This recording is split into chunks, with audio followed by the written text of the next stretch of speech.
데이터 분석과 함께하는 공모주 투자 당장 TV입니다. 오늘은 루닛의 기간수 예측 결과를 통해서 예상 수익을 알아보도록 하겠습니다. 이 영상을 보시고 청약 여부를 결정하시기를 권해드립니다.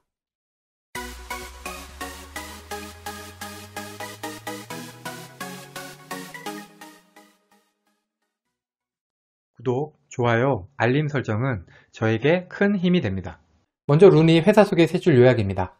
루닛은 의료 AI 기업인데요. 대표적인 상품이 암 진단을 위한 AI 영상 분석 솔루션이 있고, 그 다음에 암 치료를 위한 AI 바이오마커 플랫폼, 이렇게 두 가지가 있는데요. 루닛 같은 경우에는 이번에 코스닥 기술 특례 상장을 하는데, 기술성 평가에서 국내 헬스케어 기업 최초로 모든 평가 기관에서 AA 등급을 획득할 만큼 기술력은 확실히 있는 회사입니다. 하지만 여기 21년 기준으로 실적을 보시면은 736억이나 적자를 보고 있는 기업입니다. 보다 자세한 회사 소개는 이전 루닛 공모주 분석 영상을 참고하시기 바랍니다. 루닛의 청약일은 7월 12일에서 13일 양일이고요. 환불일은 7월 15일로 환불일까지 2일이 걸립니다. 루닛은 IBKS 제18호 스펙과 청약이 겹칩니다. 일반 청약자 대상 주식수는 30만 3,950주로 그중에 절반은 균등, 절반은 비례배정됩니다. 청약증권사는 NH투자증권 단독이고요. 청약 한도인 12,000주까지 청약하기 위해서 필요한 청약 증거금은 1억 8천만 원입니다. NH투자증권은 청약 수수료가 2,000원이 있고요. 청약 개시일 전일까지는 계좌 개설을 해서야지 청약이 가능합니다. NH투자증권은 청약 경쟁률이 상대적으로 높은 증권사에 속합니다. 여기 NH투자증권 청약 단위표를 정리해 두었으니까 청약하실 때 참고하시기 바랍니다. 루닛의 공모가는 공모가 밴드 하단인 44,000원을 하회한 3만원으로 결정이 되었습니다. 공모 주식수가 원래는 121만 4,400주였는데 이게 121만 5,800주로 소폭 늘었습니다.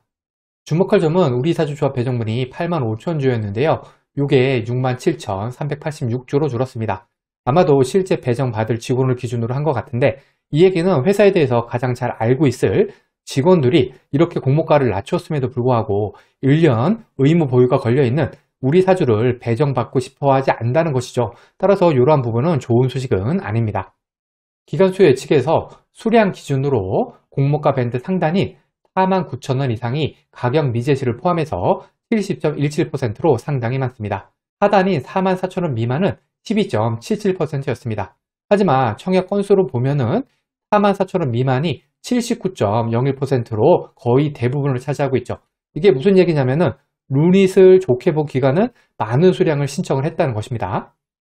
거래 실적이 있는 해외 기관 투자자들은 밴드 상단과 하단으로 나뉘어서 청약을 했습니다.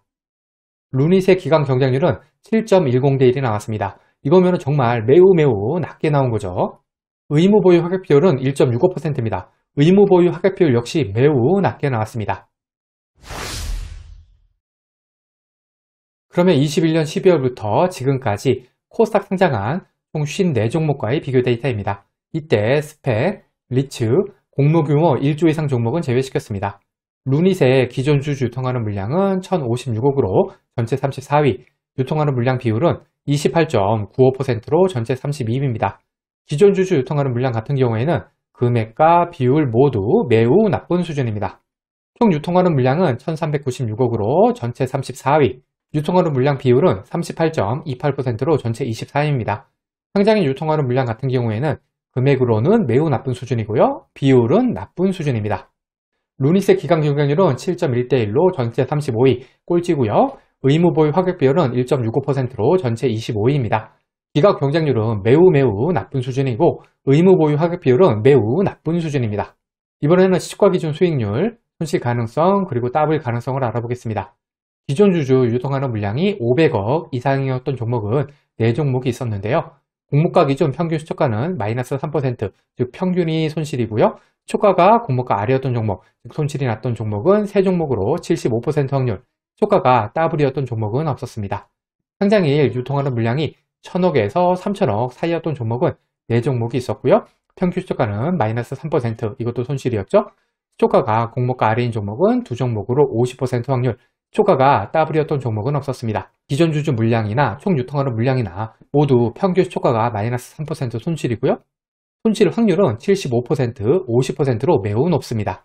기간수 예측 경쟁률이 500대 1 이하였던 종목은 15종목으로 평균 시초가는 0%, 시초가가 공모가 아래였던 종목은 8종목으로 53% 확률, 시초가가 더블이었던 종목은 없었고요. 의무 보유 하락 비율이 5% 이하였던 종목은 13종목으로 평균 시초가는 마이너스 2%, 이것도 평균이 손실이네요. 시초가가 공모가 아래였던 종목은 8종목으로 62% 확률, 시초가가 더블이었던 종목은 한 종목도 없었습니다. 기간 경쟁률과 의무 보유 하락 비율 역시 매우 낮은 평균 시초가에다가 매우 높은 손실 확률을 보여주고 있습니다.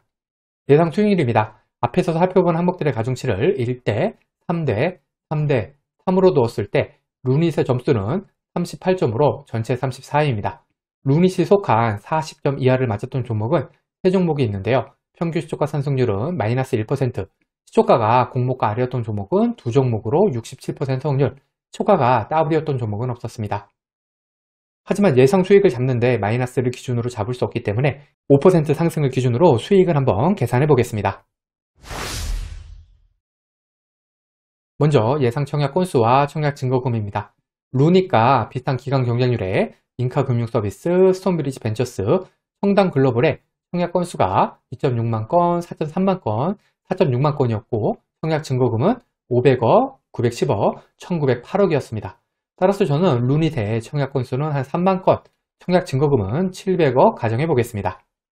예상 배정 수량을 계산해 보면 총 균등 배정 주식수를 3만으로 나누면 5.07주가 나와서 처음으로 6주 배정이지만 저는 균등으로 5주 배정을 예상해서 계산해 보겠습니다.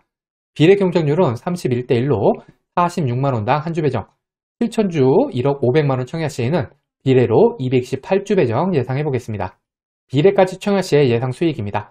5% 상승한 31,500원의 매도 시 한 주당 1,500원 수익을 가정을 했고요. 1억 500만원을 3.5% 마이너스 통장을 이용해서 마련한다고 하면은 2일 대출이자가 2만원 정도가 나옵니다. 여기에다가 청약 수수료도 2,000원이 있습니다. 최종 수익은 대출이자와 청약 수수료를 제한 수익입니다. 비례 청약 시 혼자 청약하면 233주 받아서 최종 수익은 32만 7천원 정도고요. 3인 가족 청약 시에는 243주 받아서 33만 8천원 정도 수익입니다. 균등만 청약 시의 예상 수익입니다. 10주 청약하는 데 필요한 청약 증거금은 15만원이고요. 계산 방법은 비례 청약 시와 동일합니다. 균등 청약 시에 혼자 청약하면 5,500원, 3인 가족 청약 시에는 16,500원 수익입니다. 그런데 21년 12월 이후 상장한 종목들 중에서 기간 경쟁률이 250대1 이하였던 종목이 총 14종목이 있었거든요. 그리고 그 중에서 무려 8종목이나 시초가 기준으로 손실이 났었습니다. 그리고 이 8종목의 평균 손실률은 마이너스 8%였습니다.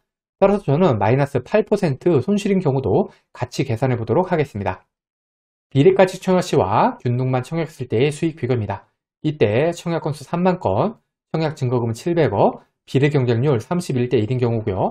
수익률 5%인 경우에는 비례가 균등보다 32만원 정도 더 수익이었습니다. 하지만 8% 손실인 경우에는 비례 청약 시에는 마이너스 58만원, 마이너스 61만원, 균등만 청약했을 때는 마이너스 14,000원, 마이너스 42,000원 손실입니다.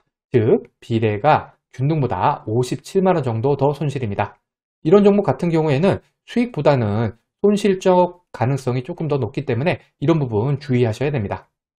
이 영상에서 사용한 청약 건수, 경쟁률, 예상 수익은 절대적인 것이 아닙니다. 단순 참고만 하시고요. 본인만의 기준을 잡으셔서 청약 여부를 결정하시기 바랍니다. 결론입니다. 루닛의 기간 수혜직 결과는 매우 안 좋게 나왔습니다. 기간 경쟁률이 10대1도 안 되고요. 의무 보유 하락 비율도 매우 낮습니다. 여기에다가 기존 주주 유통하는 물량이 너무 많습니다. 다만 공모가가 밴드 하단을 32%나 하회해서 결정이 되었기 때문에 공모가 부분에 있어서는 어느 정도는 싸졌다는 이점이 생기긴 했습니다. 그럼에도 불구하고 루닛은 수익 가능성보다는 손실 가능성이 더 높은 종목이기 때문에 청약은 조심스럽게 접근을 해야겠습니다. 과거의 데이터가 미래를 보장하지 않습니다. 오늘 영상은 참고만 하시길 바랍니다. 기관 수혜측 결과와 상장일 유통하는 물량이 아무리 좋다고 하더라도 공모주 투자는 손실을 볼 수가 있습니다. 이 영상은 공모주 관련 정보 제공을 위한 것으로 종목 추천 영상이 아닙니다. 후회 없는 투자를 위해서는 반드시 공부하신 후 스스로 투자 여부를 결정하셔야 합니다. 이상으로 루닛 기관 수혜측 분석 영상을 마치겠습니다. 오늘 영상이 도움이 되셨다면 구독, 좋아요 그리고 알림 설정까지 부탁드립니다. 감사합니다.